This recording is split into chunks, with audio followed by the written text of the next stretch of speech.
In this video, I want to talk to you about... See, I just do this all the time. What, just cringe yourself out? Just looking at yourself just makes you prang out, yeah? Why don't you just put the viewfinder down, like you know you've got the right angle, you can just like put the viewfinder down.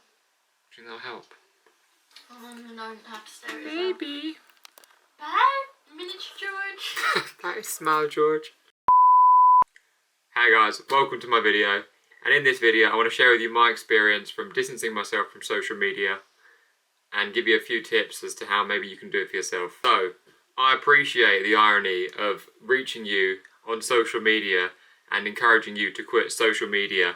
However, I think this is a necessary evil for me to meet you, for me to reach you, unless you want me to write you by scroll and then send it by pigeon mail or something like that.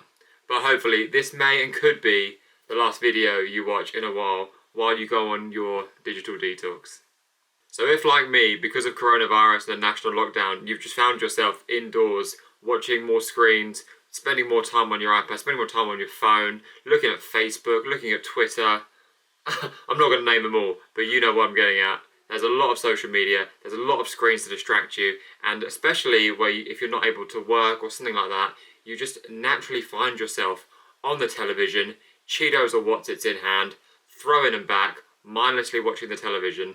And for me, going on a digital detox has enabled me to build my own relationship with social media and screens, as opposed to just falling into one where you're spending so many excessive hours in front of the screen, feeling really shitty, like you're in a rut, like you're unproductive, to say the least.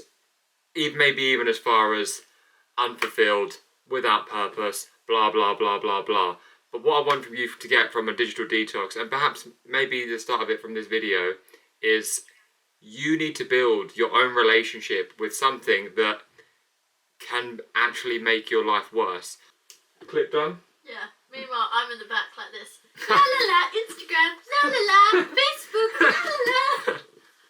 So, before we start anything serious, I want to get a few things off my chest. One, don't judge me for my haircut. The hairdressers have not been open in months. I did not choose this haircut. I cannot stop the growth of my hair. It is this or a bowl cut, so I take this. Also, why is there a little person in the back of my video? No, she's here by choice. The doors are open, she can leave at any time. It's my sister, don't worry. I have my own channel. Do not report this channel. Do not subscribe to her channel. She does not do social media detox content. That will only be found here and on millions of other channels.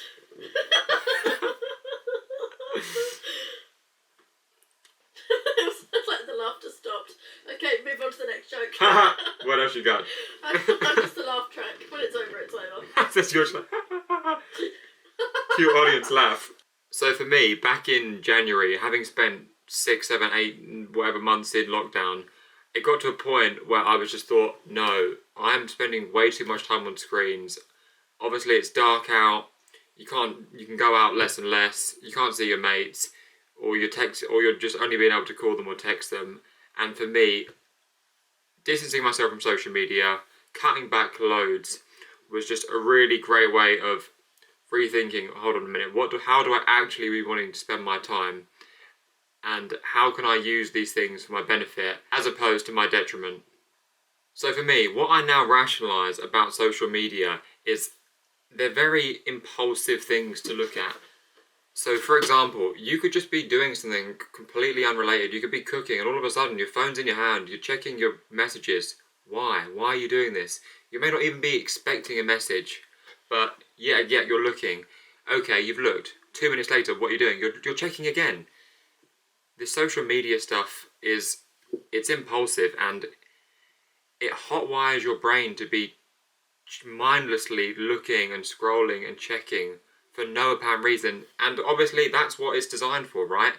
I'm sure a lot of you may have seen The Social Dilemma on Netflix. If you haven't, definitely go look at it.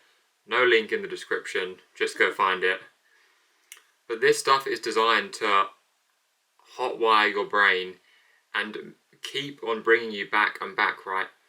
Even on YouTube, for example, there is so much information on YouTube. However, It's not a perfectly organised encyclopedia of information, is it? It's just relentless content, and people will reprint or effectively reprint, but more so recreate the same video, the same content again and again. And why do we do that? Why is the YouTube system made up to encourage creators to do that? Because it's all about just keeping the person on the user end of it engaged and watching more and more videos. So, if that's inspired you enough, I don't care what it does to my engagement of this video. I want you to literally just shut down the phone, shut down the iPad, and be like, yeah, you're right, this is I'm cool. Oh, can I swear on YouTube? Yeah, you can. You can? Yeah. Just people choose not to do it when they get monetized. But I doubt you're going to get monetized after one video, so... After one bull. Okay. I forget what I was saying. You can't say that. That just hurts my ears. It's BS, okay? All these things are meant to draw you in aimlessly and just keep you engaged. Don't you think that's a good point? Yeah. So feel free to just shut down this video if you're inspired enough and be like, hey, I can just do the rest by myself. I don't need to watch the last 2-3 minutes. I've watched enough of YouTube. I've watched enough videos. However, if you're still here, maybe you're thinking, yeah, I'll watch the rest of this video and then decide what I want to do. Thanks for sticking around. So the first thing I want to talk about is my mobile phone. Maybe you, like me, have all your notifications set up. You've got different buzzers for different apps. And wherever you are, if you've got your phone around you, you're hearing ping, zzz, beep, ring, okay? For me, one of the first things to do is just to turn that off. You don't need it. Maybe your mum's going to text you, okay, cool. It's not going to be on Facebook. You can mute all of those things, okay? Similar for WhatsApp. You may be the platforms where you know it's not going to be super important. You can just mute them and perhaps just have maybe only accept phone calls or something like that. Although those tips seem really minor, just breaking the thought patterns of da-da-da, click, click, click, click, click. Oh, why am I doing this? Why am I doing this?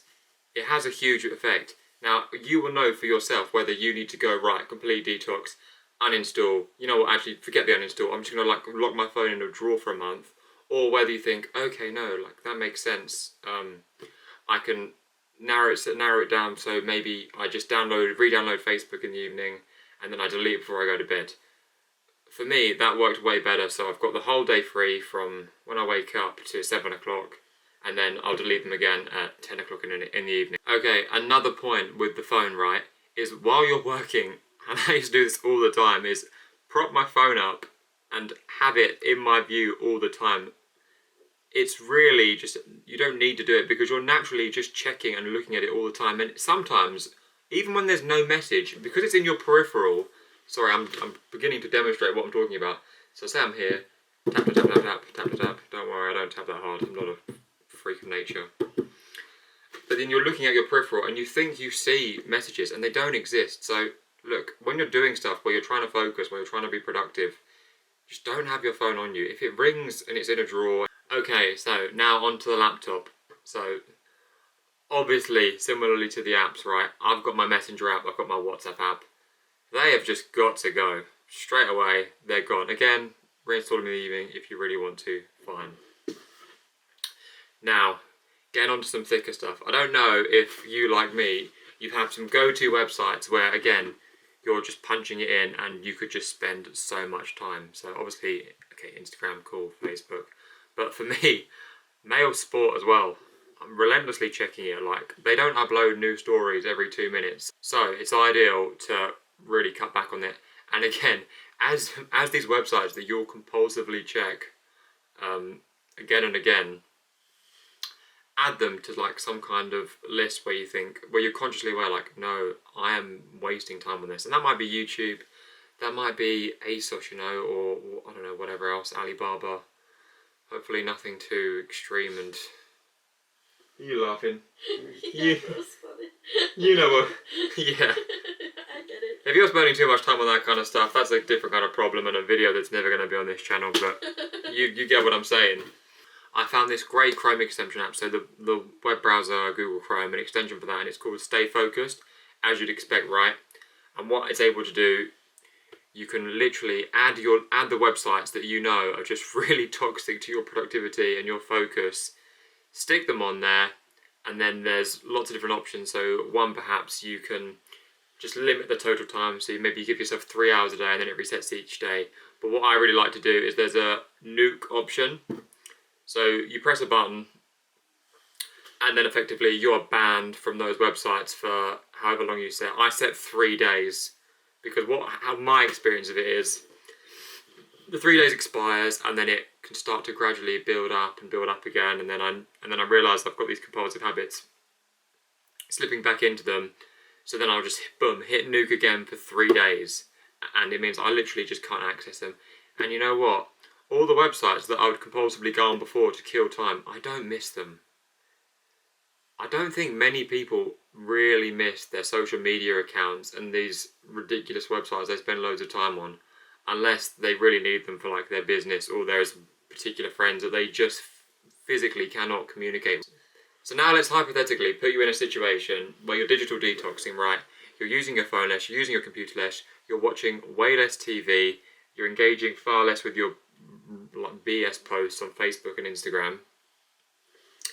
Now that leaves like a void in your life, right? Just naturally from all the time you're saving. So I think what's next to appreciate is, how are you going to spend that time?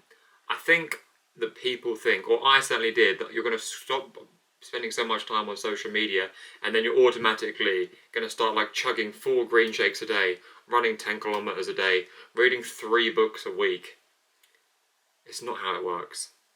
Maybe at the start you're spurred on by all this motivation to be like, yes, I'm changing my life, I'm empowering myself, and that's great, and that's obviously great. But it's a bit short-lived. That's not how spending less time on social media works. But you do need to find things that you really enjoy to fill that time with. So for example, maybe you do take out that set of paints and easel and you creatively paint your heart away for weeks on end while you're doing this detox and you're letting your mind settle. Or maybe you're just doing a puzzle or spending more time with your friends and family, or maybe even you're just calling your friends more than texting them, and that's all great.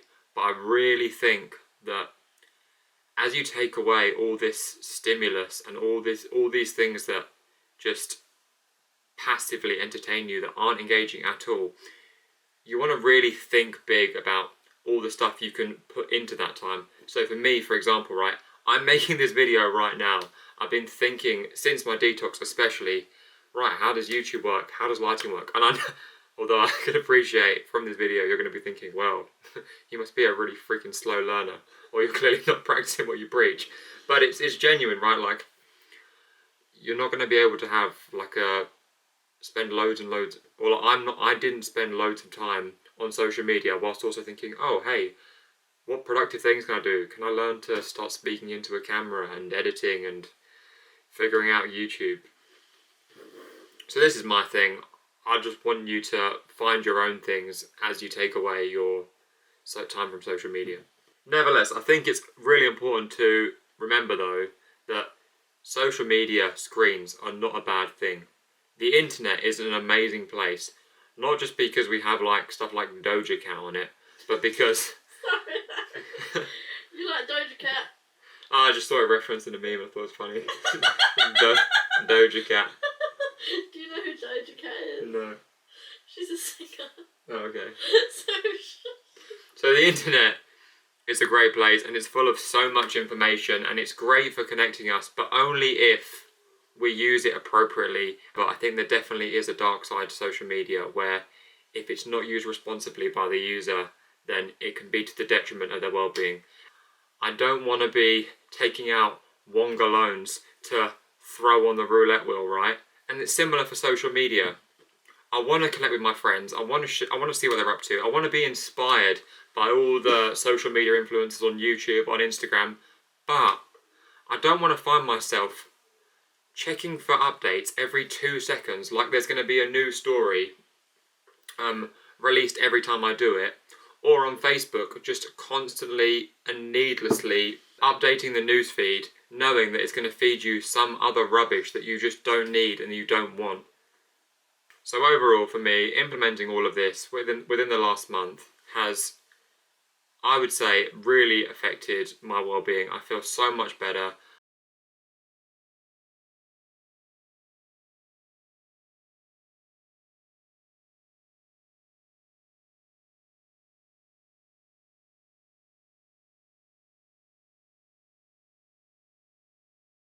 When we're both in like 9 to 5 jobs in an office, and we're like, oh shit, do you remember when we tried to be YouTubers? That was really sad.